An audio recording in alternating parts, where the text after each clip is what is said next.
আসসালামু আলাইকুম এভরিওয়ান। আমার আজকের রেসিপি ম্যাকারনি চিজ। এই সহজ আর মজার রেসিপিটি দেশ বিদেশের ব্যস্ত মায়েদের জন্য একটি পারফেক্ট রেসিপি। চলুন তৈরি করে নেওয়া যাক ম্যাকারনি চিজ। এই রেসিপির জন্য আমি নিয়েছি 1 কাপ ম্যাকারনি পাস্তা। এটা আমি 3 কাপ পানিতে সিদ্ধ করে নিব। পানিতে আমি 1 চা চামচ তেল দিয়ে নিচ্ছি যাতে পাস্তাগুলো গায়ে গায়ে লেগে না যায়। পানি ফুটে উঠলে দিয়ে দিচ্ছি পাস্তা। পাস্তা সিদ্ধ করার সময় আমি মাঝে মাঝে নেড়ে দিয়েছি। আমার প্রায় লেগেছিল 16 মিনিটের মতো সিদ্ধ হতে, তবে আপনাদের কারো কম কিংবা বেশি সময় লাগতেও পারে।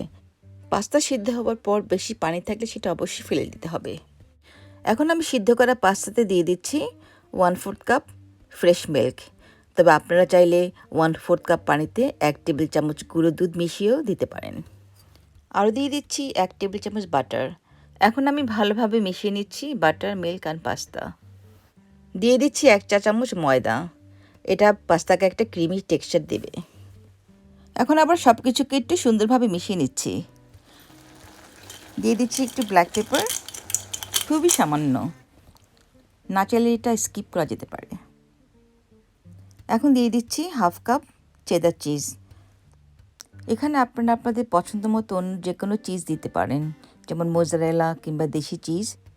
এখন পাস্তাটাকে নেড়ে চেড়ে ভালোভাবে মিশিয়ে নিচ্ছি। এরই মধ্যে একটা ক্রিমি টেক্সচার চলে আসছে। দিয়ে দিচ্ছি 1/4 কাপ ফুল ক্রিম। এটা কম্পালসারি না, বাট এটা দিলে অবশ্যই বেশি মজা হবে। তবে হাতের কাছে না থাকলে না দিলেও চলবে। দিয়ে দিচ্ছি খুবই সামান্য লবণ। যেহেতু চিজে লবণ থাকে তাই একটু বুঝে শুনে লবণটা দিতে হবে। ফাইনালি আরেকবার নেড়ে চেড়ে ভালোভাবে মিশিয়ে নিচ্ছি। তো এখন রেডি আমাদের ম্যাকারনি চিজ। বাটার, চিজ আর মিল্ক পাস্তাটাকে কি মাখা মাখা একটা ইয়ামি টেক্সচার দিয়েছে। তো এখন রেডি হয়ে গেল আমাদের ম্যাকারনি চিজ। আশা করি আপনাদের সবার ভালো লাগবে এই cheesy and creamy macaroni cheese. আগামী রেসিপি দেখার আমন্ত্রণ জানিয়ে শেষ করছি। আল্লাহ হাফেজ।